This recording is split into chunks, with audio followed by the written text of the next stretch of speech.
Привет, меня зовут Марина, и вы на канале Мари Россо. Сегодня будет долгожданное многими видео. В этом видео собраны все главные секретики по созданию сумки из бусин, которые зачастую продаются только на платных курсах. Я очень трепетно отношусь к нашему с вами общению и стараюсь мониторить, какие темы вами запрашиваемые. И среди них есть один, который бьет рекорды. Как плести, чтобы стенки были твердыми, чтобы заготовка держала форму, что сделать, если плетение идет волной, крутится и изгибается. В силу того, что за свои 3 года работы с сумочками я с таким не сталкивалась и не спешила искать очередной способ плетения. Но из-за своего любопытства и постоянного желания развивать свой навык, я пришла к тому, что сегодня вместе с вами мы сплетем сумочку по секретной, уже нет, технологии. Поэтому сегодня в видео та самая техника плетения. Шьем подклад с молнией и вшиваем его в сумочку. Множество тонкостей по ходу плетения. Ну и по традиции обзор сумочки в полном образе и что в себя вмещает. Приятного просмотра! Раньше я этого не делала, а зря. Перед использованием бусинки нужно промывать.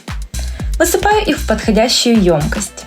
Невооруженным глазом видно, что бусинки в пыли. Промываем их под проточной водой. Добавляю немного мыла. И хорошенько промываем. Вода пыльная.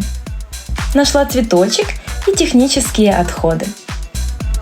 Простилаю салфетку, высыпаю их и высушиваем наши бусины. Посмотрите на этот блеск, просохнут и можно смело использовать. Будем использовать бусины биконус в объеме 13 мм, леску 0,45 мм. Секундочку, хочу сделать акцент на том, что для данной техники плетения можно и даже нужно использовать леску 0,5-0,6 мм. В этой технике плетения это допустимо, так и нужно. Я просто использовала леску меньшего диаметра, поскольку на тот момент у меня дома была только она, самая крупная. Цепочку с карабинами и ножницы. Отмеряю леску длиной 190 см, чтобы реже закреплять. Вы же берите поменьше, где-то 130 см, так будет удобнее. Набирая 4 бусины, складываем концы лески вместе и спускаем бусины на середину. Вот так вот. Теперь любым из концов лески возвращаемся назад, через одну бусину. Образовалась петелька. Проходим в нее вторым концом лески. Протягиваем. Показываю поближе. И теперь этот узелок протягиваем внутрь бусинки. И хорошо подтягиваем лески. Первый крестик готов. Далее я набираю на правую леску 1 бусину, а на левую 2. Спускаю вниз по леске. И на той стороне, где 2 бусины, возвращаюсь леской назад через крайнюю бусину. Образовалась петля. Ныряю вторым концом лески в эту петлю. Протягиваем.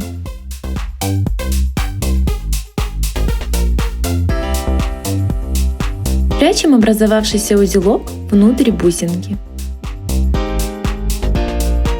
Второй крестик есть. Ослепительно красиво получается. Процесс повторяется. На левую леску набираю 2 бусины, на правую 1. Левой леской возвращаемся через последнюю бусину. Создаем петельку. Правой леской проходим через данную петлю. Протягиваем. Прячем узелок в бусину и хорошенько подтягиваем плетение. Дальше делаем все то же самое. На левую 2, на правую 1 бусину. Создаем левой леской петлю.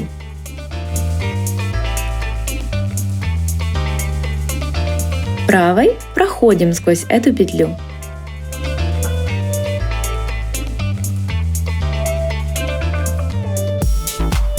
Подтягиваем все концы и прячем узел. Мы сплели уже 4 звена. Но можно и не делать в каждом крестике такие узелки.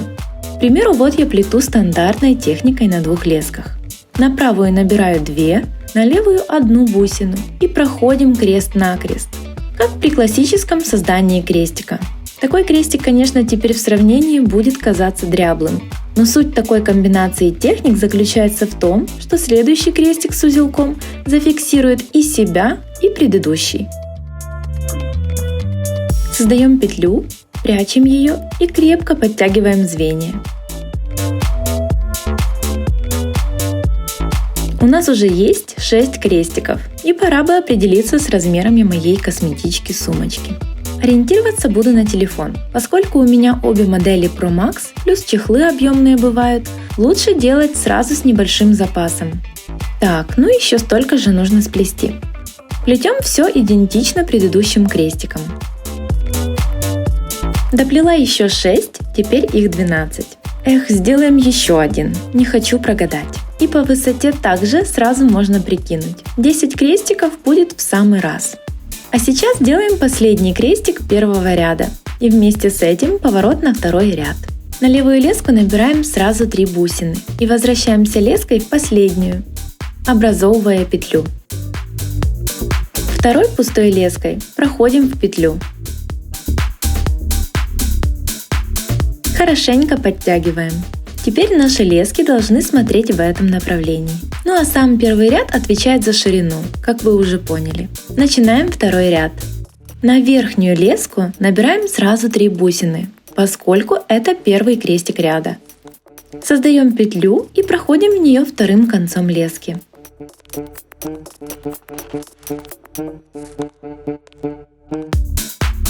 Левой леской цепляемся за боковую бусину. Спускаемся вниз. Теперь у нашего крестика есть 2 стенки, поэтому набираем только 2 бусины. Набираем на правую леску, создаем петлю и дальше процесс повторяется. В такие моменты я слежу, чтобы узел не покинул пределы бусинки и подтягиваю его сильнее, когда он уже на своем законном месте. Снова левой леской мы цепляемся за боковую бусину и спускаемся вниз по направлению нашего плетения. На правую набираю 2, делаю петлю, затем крестик, прячем и подтягиваем. Именно на таких знаниях и базируется данная техника плетения.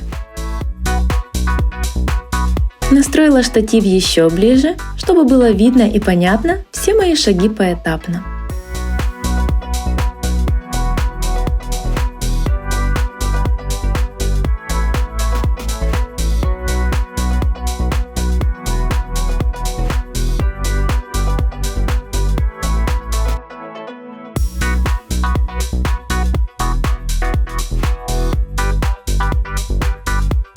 Да, вот видите, о чем я говорила?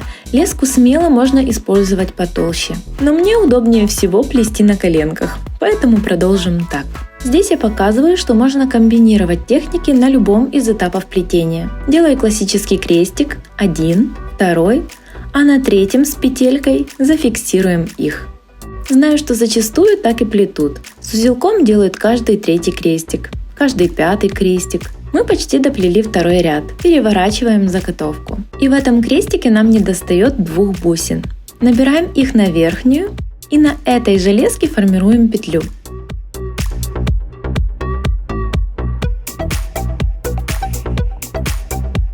И мы вышли в то же самое положение, с которого начинали плести второй ряд. Вот только сейчас мы уже на 3. Поэтому не бойтесь, здесь все циклично. Если забыли, отматываем назад и снова повторяем. Но я вас уверяю, уже в процессе вы поймете, что все более чем понятно и совсем не сложно. Как закрепить леску, когда она заканчивается?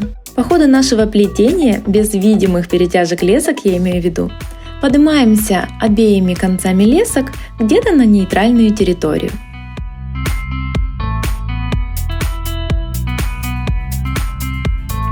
Выводим концы лесок так, чтобы они встретились. Вот таким вот образом. Теперь завязываем крепкий двойной узелок. Вот он. Любым из концов лески проходим в ближайшую бусину и прячем внутрь нее этот узелок. Поверьте, выбраться у нее уже не получится. Это надежный и проверенный способ. Ну и если кончики еще позволяют, проходим в 3-4 бусинки каждым и обрезаем лишнее.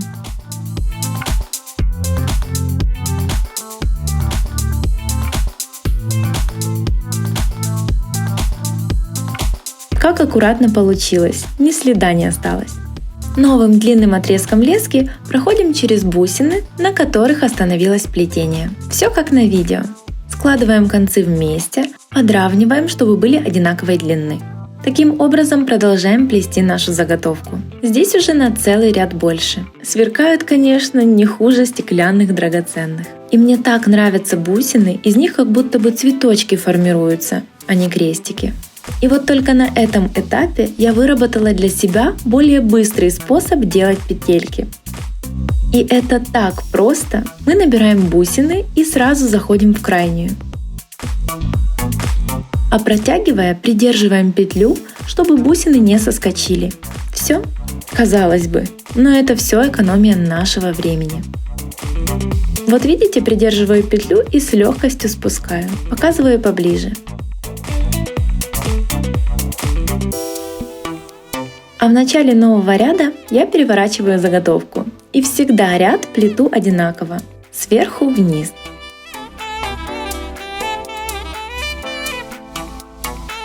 Примерка.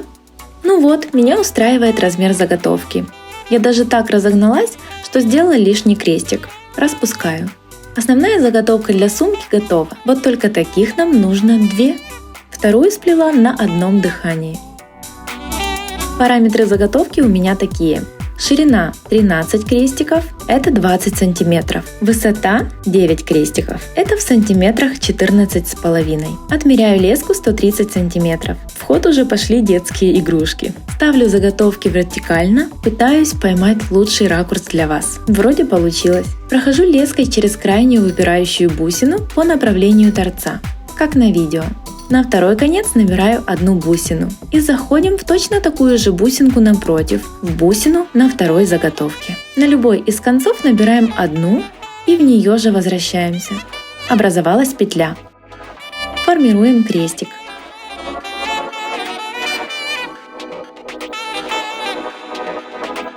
Как ни крути, удобнее всего на коленках. Продолжим здесь. Это будет верхняя часть сумочки-косметички. Здесь молния будет. Вот наш первый крестик. И теперь переходим на боковую сторону. Лесками спускаемся вниз через вот эти боковые бусины, поскольку ряд сейчас плетем вниз. И как будто бы мостики будем прокладывать здесь бусины. Набираю одну и сразу же возвращаюсь в нее леской.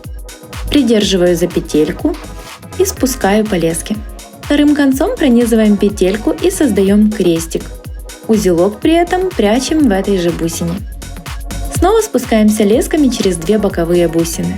Набираем одну и формируем крестик. Все как ранее. Таким образом сплетаем весь периметр сумочки.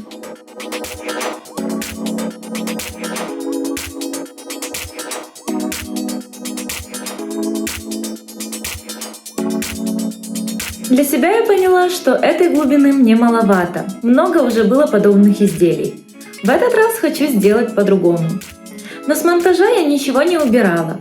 Пускай лучше я покажу вам 2 способа плетения, а вы уже выберете, какой вам больше нравится. Распустить теперь тоже еще надо уметь. Мне помогла зубочистка и то, что я выдергивала каждый узелок на сторону, только после этого могла развязать его.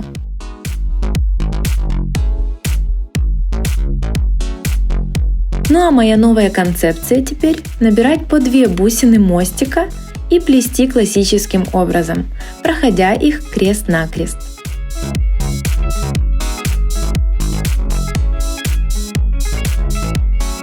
Мы также проходим через боковые стеночки, спускаясь вниз по ходу плетения. И набираем 2. Вторым концом крест-накрест проходим, подтягиваем и повторяем все по кругу. Таким образом у нас получаются овальные крестики. И через них наверняка будет красиво проглядывать атласный подклад.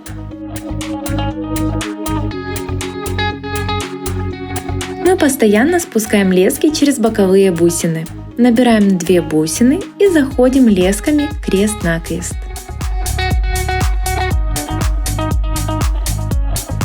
По такому принципу мы сплетаем все стенки сумочки, а именно боковые стенки и дно.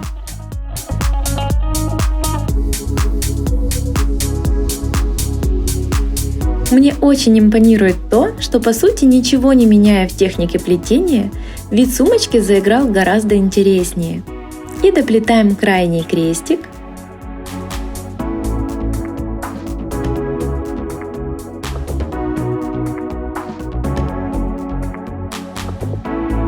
Вот, по одному крестику с обеих сторон.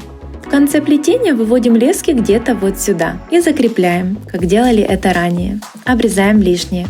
В целом наша сумочка-косметичка готова, но мы ее сейчас видоизменим до неузнаваемости.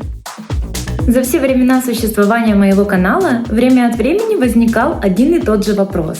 Как пошить подкладку? Как вшить в нее молнию? И как это все закрепить в самой сумочке? Я всегда пыталась дать ответ устно, чтобы человек получил ответ на свой вопрос сразу же. Но сегодня я все это покажу. Как пошить подкладку с молнией и как ее вшить в саму сумочку.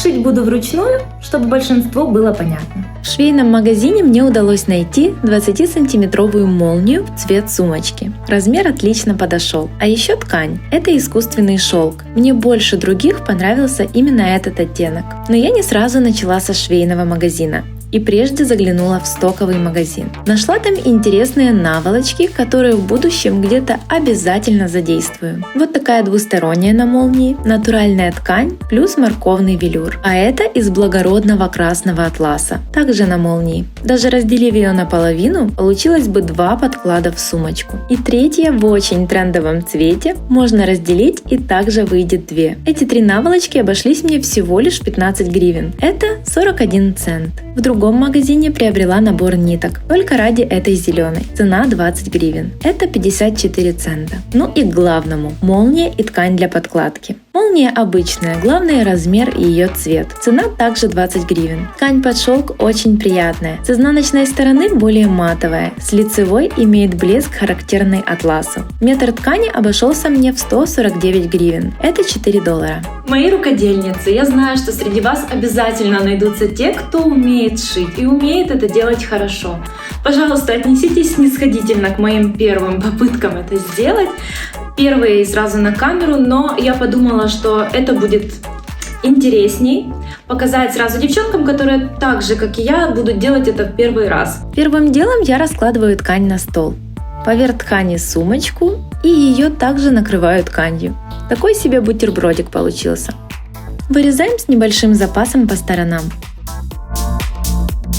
Я хочу, чтобы блестящая сторона ткани проглядывала из-под бусин, поэтому раскладываю ткань лицевой стороной вверх, а молнию мы переворачиваем вот так вот.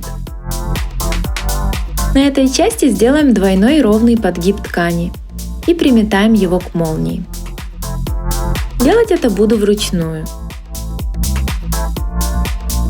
Приметала на быструю руку и мне уже нравится. Вот честно, думала, это сложнее. Но с этим выводом я, конечно, погорячилась. Ну а дальше берусь за нить с иглой, чтобы надежно пришить этот шов. В идеале первый черновой стежок нужно распустить в конце. И начинаю аккуратненько, стежок за стежком, прокладывать тропинку из ниток, чтобы это выглядело более-менее ровно.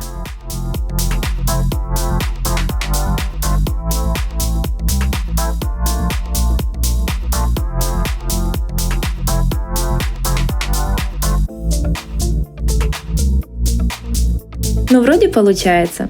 К тому же еще и разгладится. Прошиваем так до конца молнии.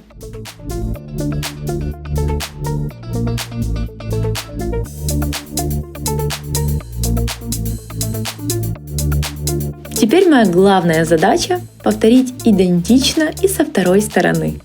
И тут мой план поплыл. Но сначала срезаю кромку.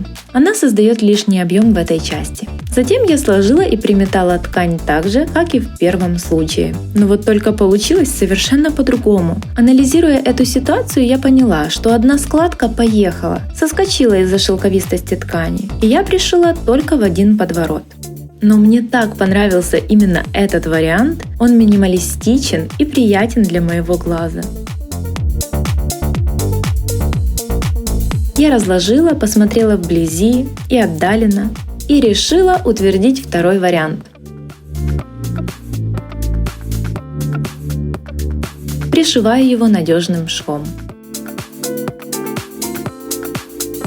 Ну а первый вариант, который был уже пришит намертво, распарываю. Что уж тут поделать. Маленьких ножничек под рукой у меня не было, я аккуратно делала надрезы этими.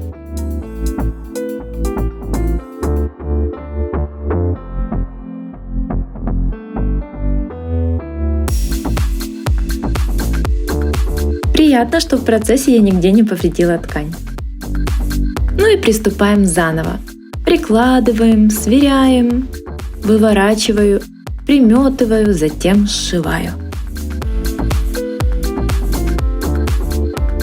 И вот, наконец, молния вшита полностью. Мне нравится. Переходим на боковые части ткани. Вот тут у меня закрадывается подозрение, что я делаю не совсем по правилам. Но кто мне запретит экспериментировать? В этот раз я приметала иголками. Вышло не хуже. И начинаю стежок за стежком пришивать ткань. Я закончила сшивать боковые стенки. Выворачиваем.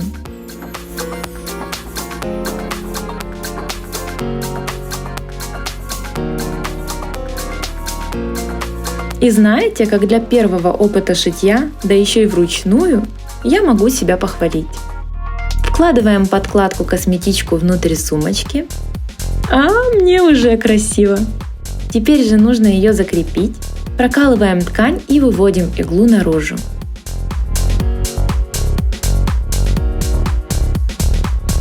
Пронизываем бусину верхнего ряда и снова подкалываем ткань.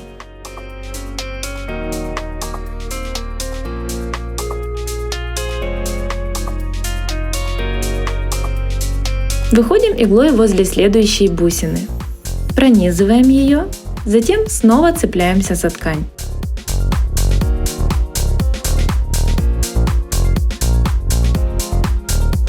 Мы словно рисуем волну, поочередно проходя то в бусину, то в ткань.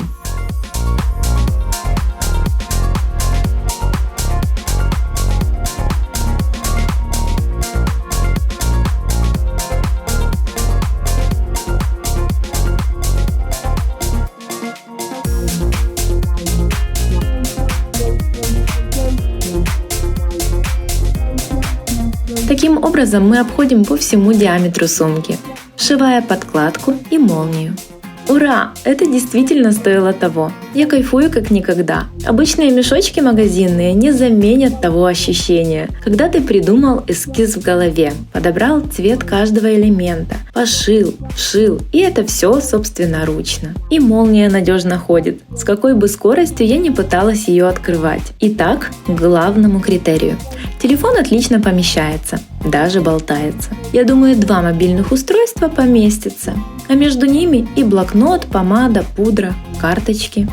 Ни для кого не секрет, что вид готовой работы в корень может изменить выбранная к ней фурнитура. Так и я к своей этой сумочке подбирала совершенно разные металлические нашивки, кожаные нашивки.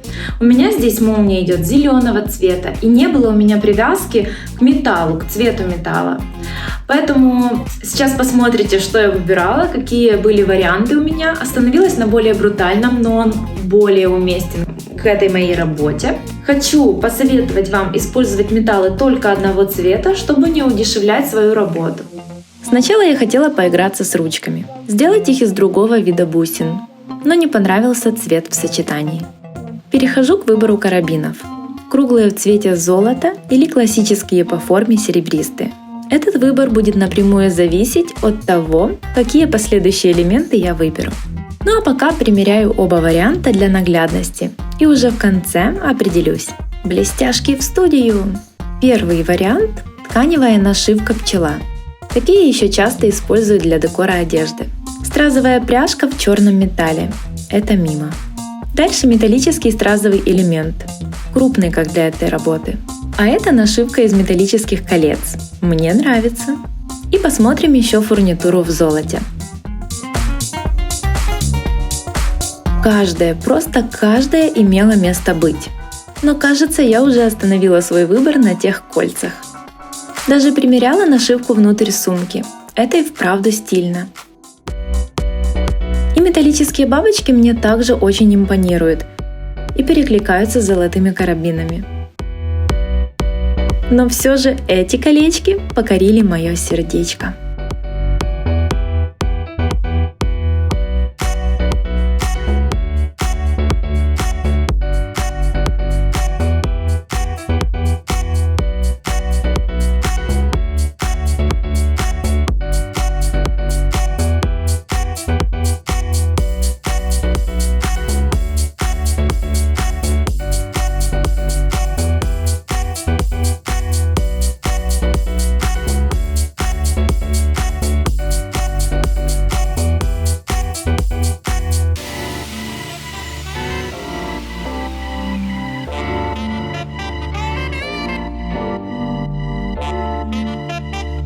Если я что-то придумала, меня не остановить. Еще сделаем мега оригинальную ручку. Буду использовать леску 0,45 мм, а также понадобятся карабины и сами бусины.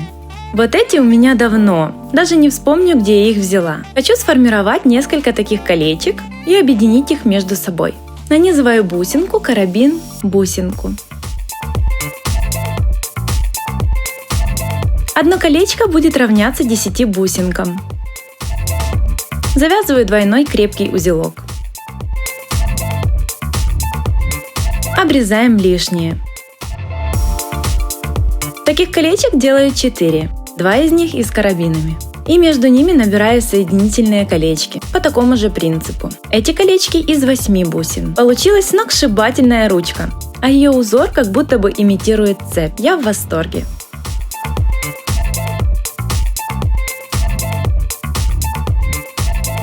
На данную сумочку у меня ушло 580 бусин. Бусины 14 мм, форма биконус. Кстати, посмотрите, какой отрезок ткани у меня еще остался.